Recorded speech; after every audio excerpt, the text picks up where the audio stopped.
Kurt Lishka was in charge of annihilating a people. It was a death factory, basically. It was a death factory. There was no will to bring the Nazi criminals to justice. The Klarsfelds believe in action. We had to do something. There were plots in Germany to kill us. Nothing would stop them.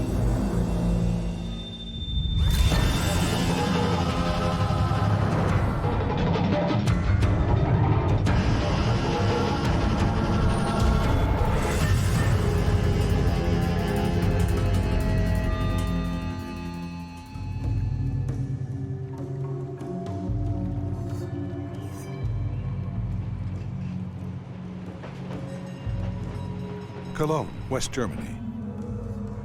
Political activists Serge and Beate Klarsfeld stake out an apartment building in a quiet neighborhood. It is home to Nazi war criminal Kurt Lishka.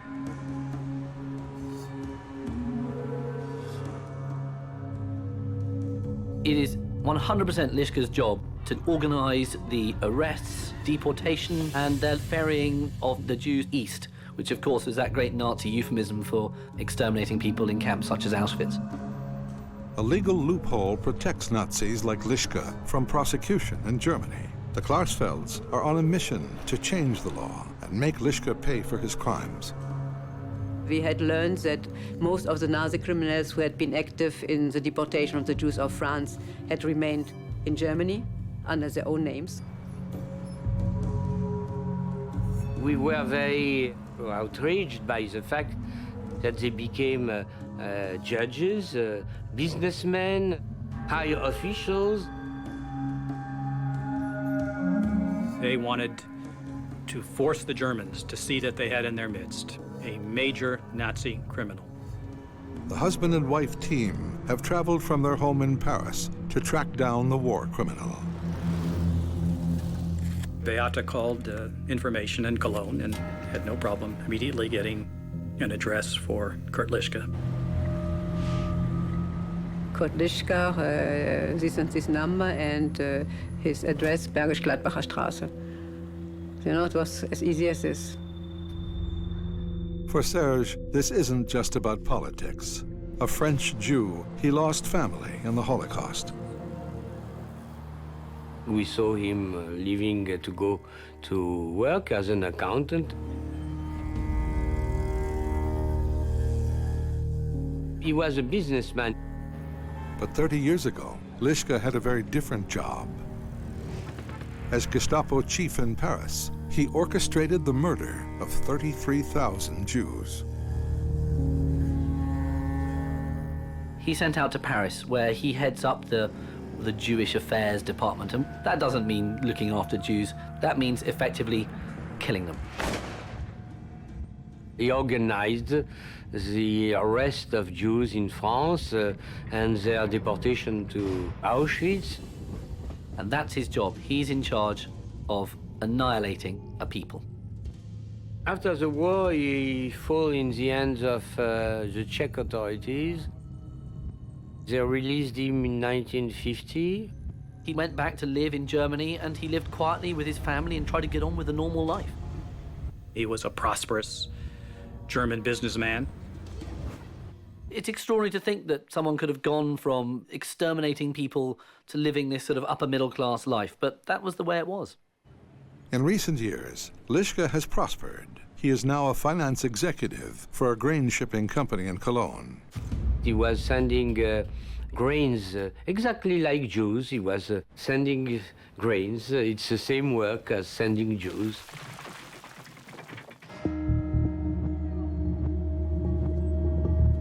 The next morning, the Klarsfelds are back on Lischka's street.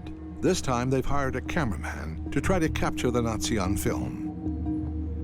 The Klarsfelds found out where he would walk on his way to the streetcar. He had to take the streetcar to get to work in Cologne. Lischka is not scuttling under rocks. Lischka is living very openly.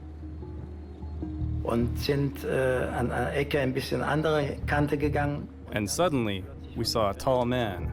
He was wearing a black coat, carrying a briefcase, and was smoking a cigarette. Serge said, yes, that's him. Zigarette rauchend. Und Klarsfeld sagte, ja, das ist er. It is the start of a dramatic cat-and-mouse chase that will last almost 9 years.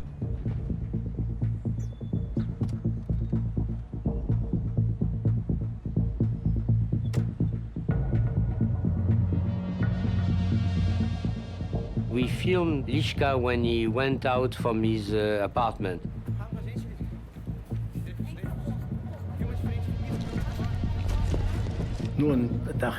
I started shooting him from one angle to keep him in the frame as long as possible.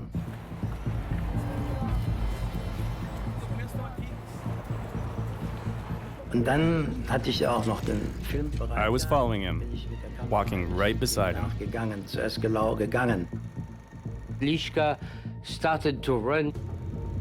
So I started running too. I kept one eye on the street. My right eye was on the viewfinder, trying to focus on him. We didn't want to do something against him, but he believes that perhaps we will. He hid his face behind his briefcase, and you can see on the tape that he glanced at me.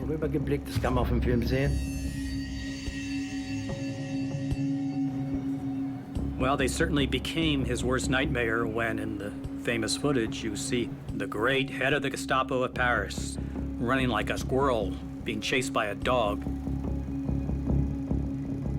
It was clear to me that this man was a criminal. You could tell by the way he acted. He was fearful of the truth that they brought. It was the truth that was pursuing him, not the Klarsfelds. It was the truth of his crimes. We shot until he got onto the streetcar. And so we had a very good material of Nazi criminals running in the street in Cologne. The Klarsfelds hope their film of Lischka will help sway German public opinion. Hunting down Nazi war criminals has become their life's work.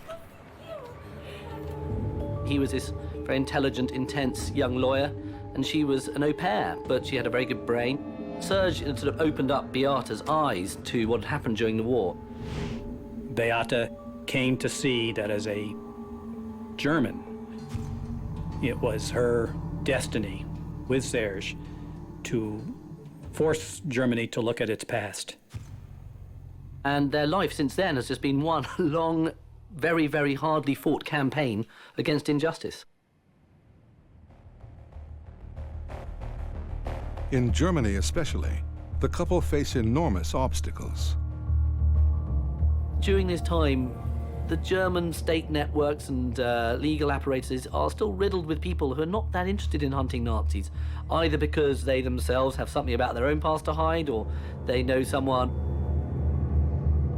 In fact, Kurt Lishka has already been convicted of war crimes, not in Germany but in France in 1950. Remarkably, as long as he stays in Germany, he's safe. People like Lischka were allowed to remain free because there was no framework agreed between the French and Germans on how to get some of these criminals into France to be tried. The Klarsfelds want to shame Germany into adopting a new law, one that will punish war criminals like Lischka. They released their film to the media, which were shown in many TV all over Germany and Western world. but the public outrage they're hoping for never comes. Nothing happened, there was silence. And I said, you know, you have to react.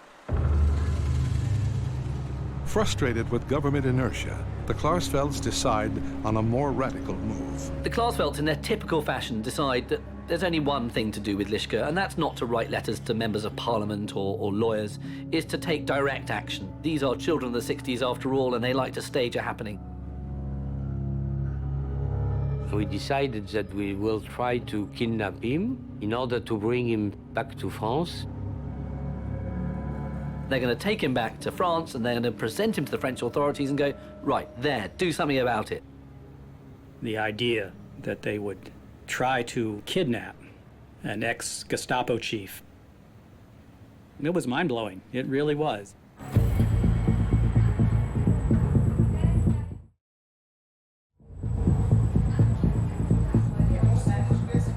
But to carry out their audacious plan, they need help. Eli is a photographer whose mother died in Auschwitz. Marco is a friend from university. And David is a doctor whose judo skills may prove useful. And we told them, are you ready to come with us? And we explained the case.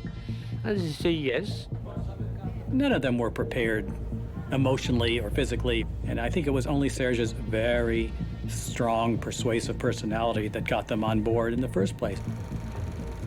Beate briefs the recruits on Lischka's daily routine.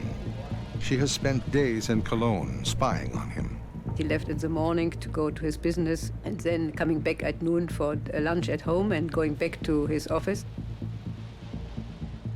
But we understood that it will not be easy. We knew if we will succeed, we will bring him in front of the Ministry of Police in Paris. If we do not succeed, it will be a case which will mobilize public opinion in Germany.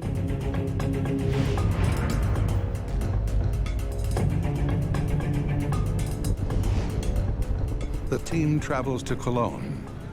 They rehearse the abduction and finalize last-minute details. But the plan hits a snag when the rental car they've booked isn't available. They want to rent a car. They've been promised they'll get a certain type which has 4 doors. And when they arrive, the car has only got 2 doors. A 2-door car is the worst type of car you can imagine trying to bundle someone into. Especially someone very tall like Lischka. You can't just shove him in. It's the first sign of trouble.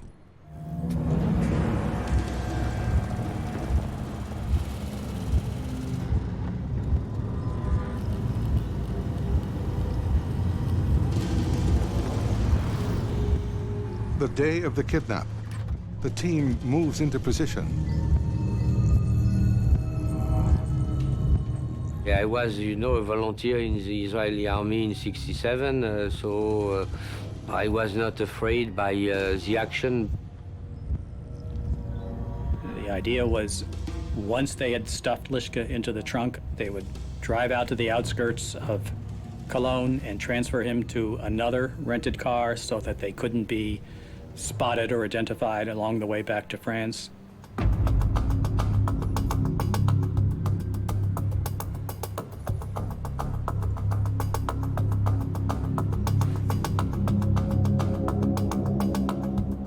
They understood that it was now the moment to go after him,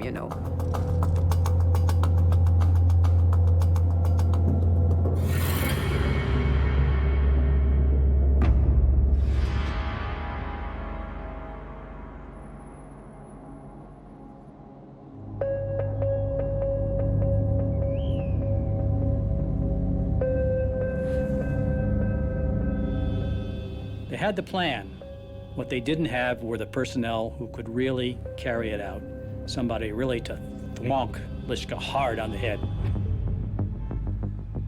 They're not exactly professional kidnappers. At the critical moment, Eli loses his nerve and freezes.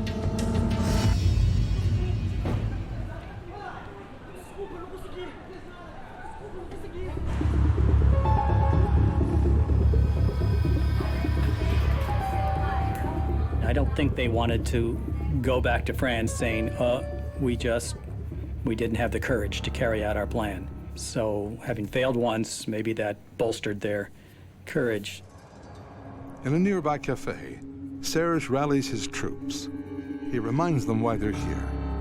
Kurt Lishka and hundreds of Nazis like him must face justice.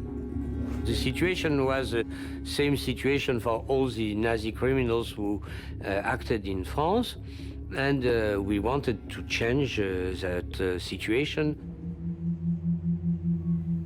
For Serge, in the back of his mind were the screams and the moans of children who first were subjected to terrible arrest.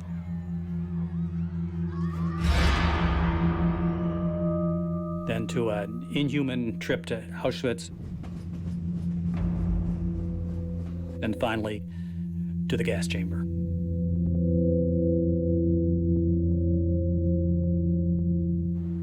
And Lischka, more than anyone else, was central to that happening in France. In May 1942, Lischka decreed that all Jews over the age of 6 wear the Yellow Star of David. 2 months later, he ordered the largest mass arrest in French history. Thousands of Jews were arrested during the great roundup of the Vélodrome d'Hiver on July 16, 1942. 13,000 Jews, among them 4,000 children. More than half of the victims rounded up that day died at Auschwitz. If it wouldn't be for the fact that we were not arrested on that day, I would never have seen my 13th birthday. Simon Jerukum was only saved through the quick action of his father and mother. She took it upon herself to walk to our cleaning woman who lived in the neighborhood, not very far, and she begged her to have, if we could just stay overnight in her house. I remember that moment because I was looking at my mother, and I still feel to this day, I remember I felt embarrassed that my mother was crying in front of a stranger. And all we were told, you're going to be placed with farmers, they will not know you're Jewish, you have to pretend you're Catholic. I left the house, and that's the last time I saw them. That was the very last time. I feel that part of myself was in a way arrested. And I share the fate of all those who were arrested and disappeared. Serge is determined to make the Nazi murderer pay a price.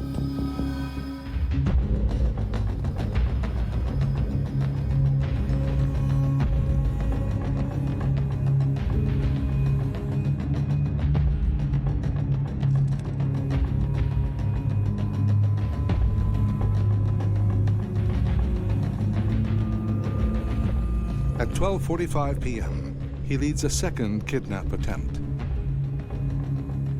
So they go up to Lischka, and in the street, this very tall guy. We came close to him. One took one hand, one arm, another one took a second arm. And he's shocked. I mean, as you would be if just some random bloke came and jumped out at you.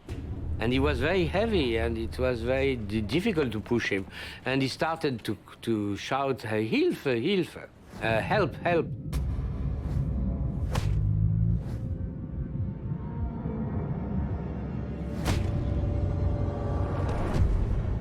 Hits him again, and Lischka sort of collapses to the ground. Not unconscious at all, but just, a little bit dazed and stunned. He were beating him. He went down on the ground. We were shouting. They then tried to manhandle Lischka into the car. And it's at this point that things go very badly wrong for the team. A policeman has suddenly spotted them.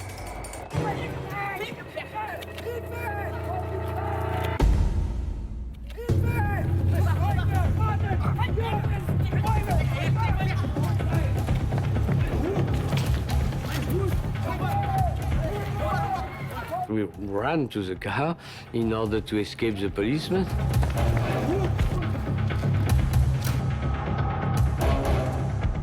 Lischka shouting, I want my hat, I want my hat.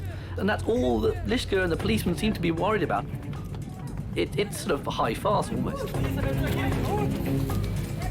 We left for France, and Beate remained behind because she was on the other part of the street. We knew that she could come back by herself. I don't think they really thought they were going to cross the border into France with Lischka in the trunk of the car. But they knew they were going to cause embarrassment to the authorities. The Klarsfelds don't have their man, but they hope the bungled abduction will hit the headlines. To their disappointment, the following day, there is barely a mention.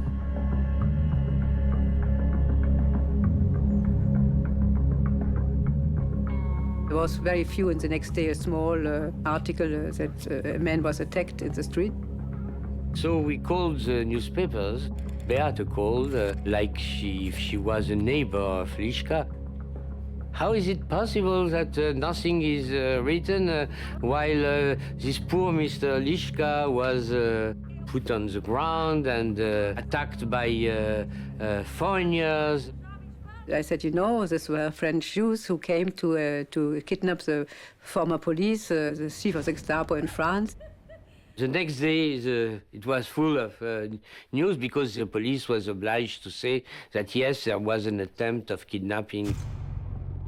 Beate decides to go one step further. She returns to Cologne and claims responsibility for the crime. So the police came and she presented herself as one of the kidnappers. So immediately Beate say, I organized that attempt of kidnapping because Germany doesn't want to ratify the treaty between France and Germany, and Kurt Lishka was our first attempt. The police didn't want to arrest her. They understood something was happening here, which was in effect a manipulation of the police. If Germany won't put a mass murderer behind bars, then Beate will sacrifice her own freedom.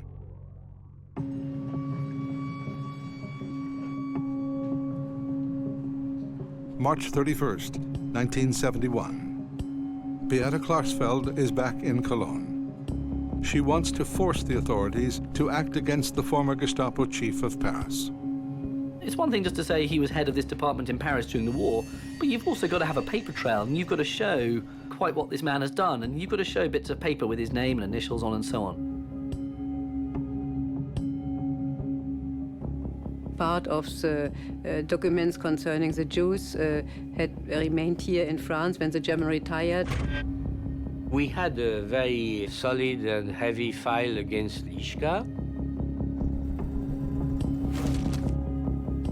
As they read the documentation of the deportation period, his name was just all over every telex to Eichmann in Berlin. He was what they called the desk murderer.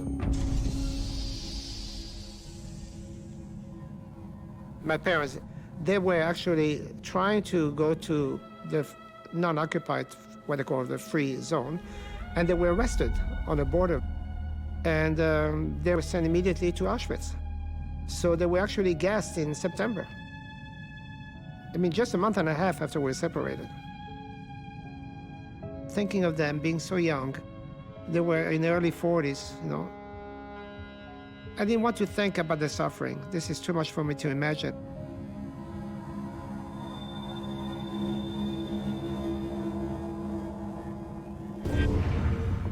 It was intolerable to them that criminals of that level should go on unrevenged. Justice had to be meted out to Lischka. In the company of Holocaust survivors, Beate delivers their dossier on Lischka to the prosecutor in Cologne. We met the prosecutor of the Lischka case and delivered him the documents, and I said, you know, here I am. I say to you, we wanted to kidnap Lischka. We could not succeed, but I bring in anyway the file about him. Beate deliberately presents the prosecutor with a dilemma. If he will arrest Beate, that will make a mobilization among the victims. And if he will not arrest Beate, it will show that the German justice is unable to arrest people who act illegally, like the Nazi criminals. The best situation for the Klarsfelds was that Lischka would continue to go about his normal life, and Beate would be thrown in jail. Now, the authorities do act. They don't arrest Lischka. They arrest Beate Klarsfeld.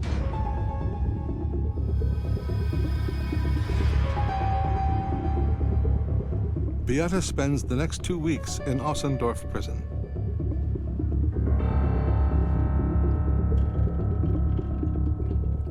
And every moment of that time was well worth it to the Klarsfelds because it embarrassed the official powers. This young woman is in jail, and this top Nazi is walking around. Beate and I decided to oblige the German parliament to make a law giving the possibility to judge these criminals. But Serge knows that shaming politicians may not be enough. There were powerful men, of course, against such a law giving the possibility to judge Nazi criminals in Germany. There was no appetite in Germany to go around soul-searching by, arresting people like Lischka and bring them to trial. There was just no demand for it.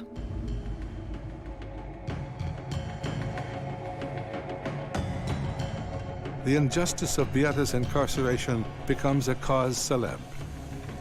All the newspapers in France made huge articles.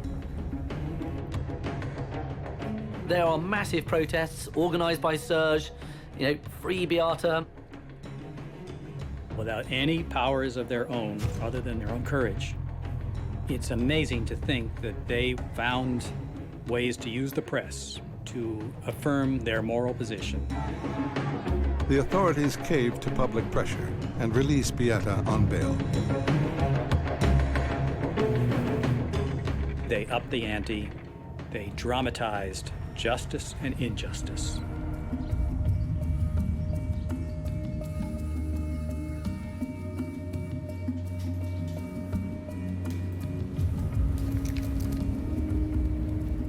But for the Klarsfelds, the harder they fight to bring Nazis to justice, the more danger they face from those determined to stop them.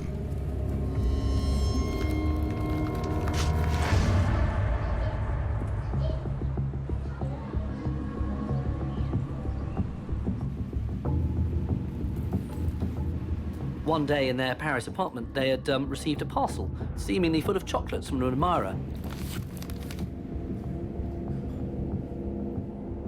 It was sent by somebody called Seagal, a Jewish name, but the initial of the first name and the name were SS. Serge was very suspicious. So Serge opened carefully the paper, and inside was a box of candy, and in the paper was some black grains. Luckily, the Beate and the children were away. A box of candy, which in fact was a bomb, had been sent to them. So I took the parcel to the police. So he put it in a plastic shopping bag and walked it down to the police station. And then one of his friends said, "Hey, what have you got in there, Serge?" And he goes, "Hey, I've got a bomb." And the police examined it, and they say, "You are lucky to be alive." They discovered 300 grams of dynamite and 500 grams of nails. This is half a kilo of high explosives that would have just torn you, the flat, completely to bits. So, indeed, the Klarsfelds are very lucky. There were plots by extreme rightists in Germany to kill us. They put their lives, their bodies on the line willingly. These are threats. We took them seriously, but we never stopped.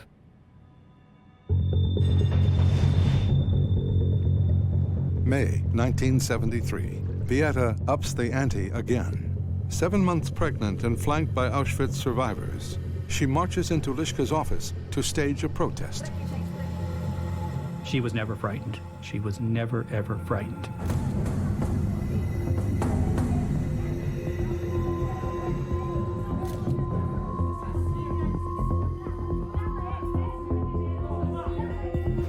Now, confronted by his accusers, the modern business executive reveals his true Gestapo colors.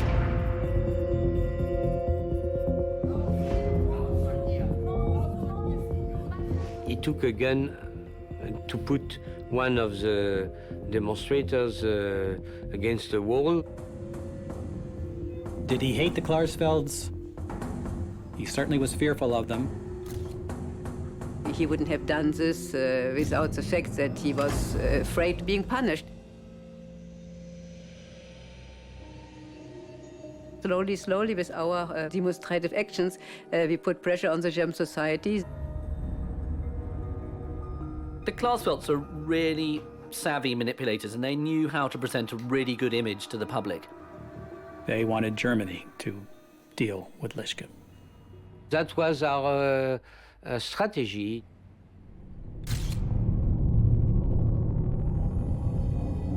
Serge himself was a child of the Holocaust. I believe he was 8 years old when his father was taken away.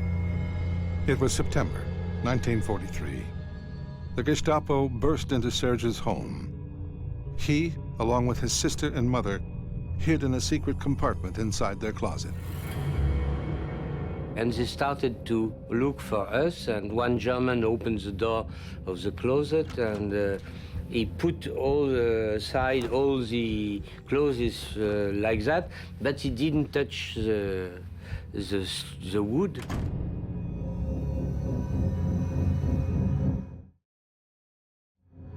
And in the morning, when the Germans were no more there, we escaped. The young Serge didn't know what had happened to his father. We phoned to the German prosecutor saying, you know, if you do nothing in order to judge the criminals, one day somebody will come with an armed weapon and kill Lischka.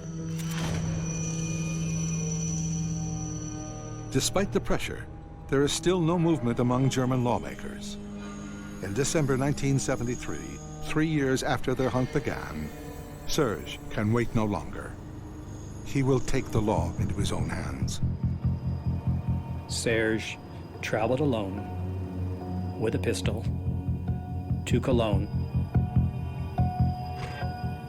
I knew that the threat of killing Nazi criminals will not be believed until we would show it effectively.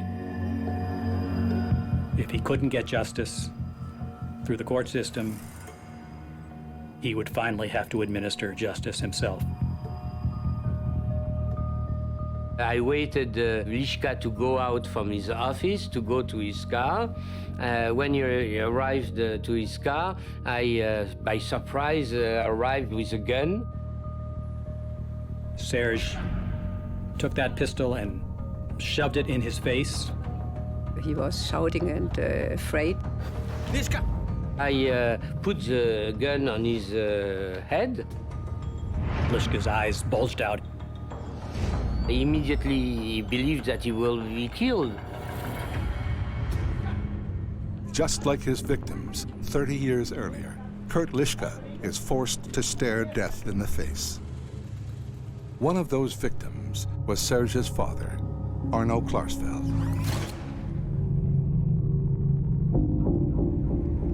Like thousands of other French Jews, he was deported on the Gestapo chief's orders. He was sent to Auschwitz. He survived until August 1944, and then he died. Lischka was the single major figure in the murder of French Jews who was still alive and still could be punished, and if no one else was going to do it, then he would do it. I decided that I did not survive for nothing. Lischka thought he was about to die. Lischka! I decided not to kill because that would be an act of despair. I didn't shoot. I smiled, I laughed, and I left running.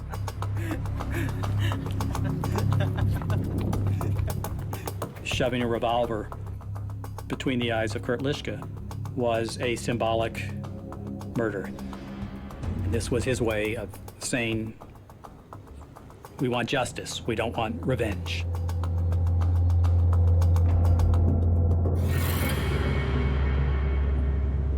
Serge went back to Paris, and again, then we phoned to the German prosecutors. I told them, you see, if we want to kill these criminals, we can, even with a gun, even protected, and it will happen if you do not do your duty. Eventually, after much toing and froing and a lot of pressure from the Klarsfelds, eventually the law is passed. We obtained finally the ratification. It was done in January 1975. 5 years after their campaign began, the new law is enacted. It is dubbed the Klarsfeld Law, in recognition of their tireless effort. But their fight is far from over. Lischka and other Nazi criminals must now be brought to judgment. We were leading a war against these Nazi criminals. They had found a way to use their own ingenuity, their own courage, their own lack of fear about what might happen to them to accomplish great things.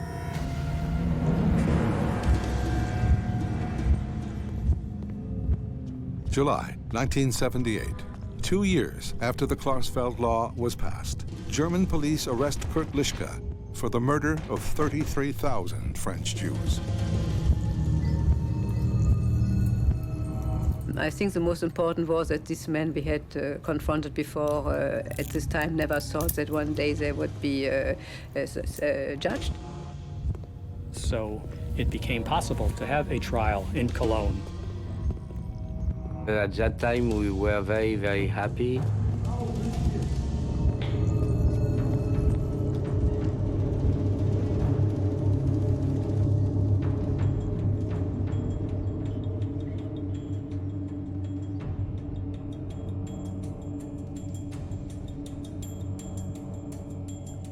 The forthcoming trial stirs up a real hornet's nest of neo-Nazi activity against the Klarsfelds.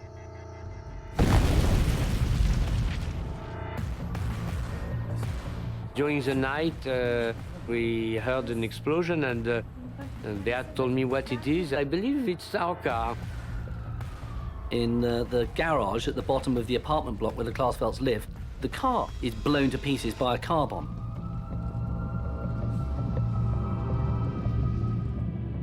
Subsequent investigations revealed that the car bomb was intended to go off when Serge was driving his daughter to school.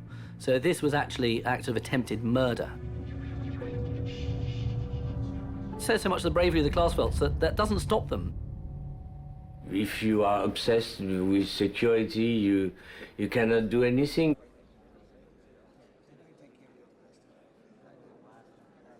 October 23rd, 1979.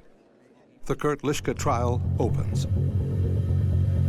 Even though Lischka have been brought to trial, the Klarsfelds don't end it there. I mean, they never say never. They decide that the best way to help impress upon the German public the severity of the crimes he's being tried for, they have a lot of former French concentration camp inmates turning up wearing their concentration camp uniforms with the yellow Star of David on it. Also on trial for war crimes are Lischka's deputy, Ernst Heinrichsen, and Herbert Hagen, a high-ranking SS leader in wartime France. They brought in the 3 defendants and put them in kind of a fenced-in area. And they looked like 3 businessmen.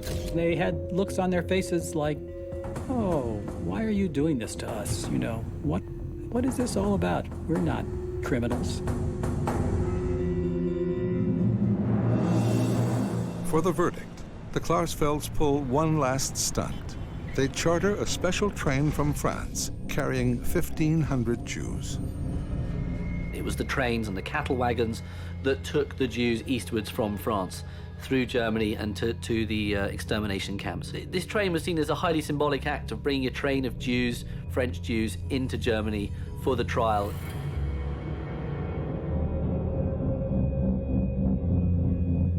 It was a big march through the streets of Cologne. The youngsters were staying outside and shouting, Lishka murder, Hagen murder. French Jews who had been powerless suddenly felt, yes, we are a people. 9 years after the Klarsfelds first staked out Kurt Lishka's apartment, all 3 defendants are found guilty.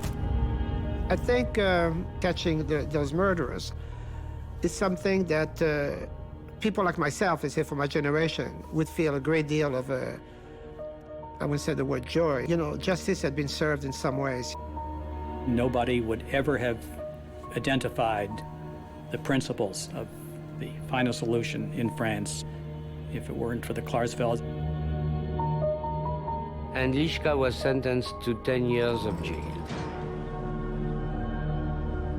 Although Lischka is sentenced for 10 years, he in fact only serves 5 years, and he's released in the mid-1980s on grounds of ill health, and he dies in a nursing home.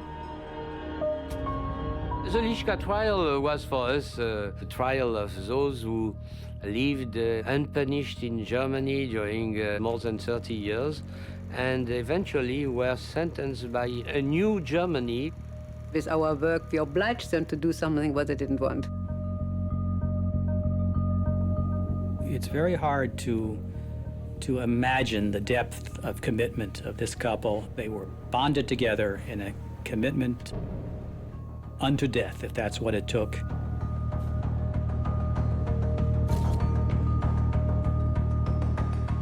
The crimes are never forgotten. At the very end, these criminals can be judged for the crimes they had committed.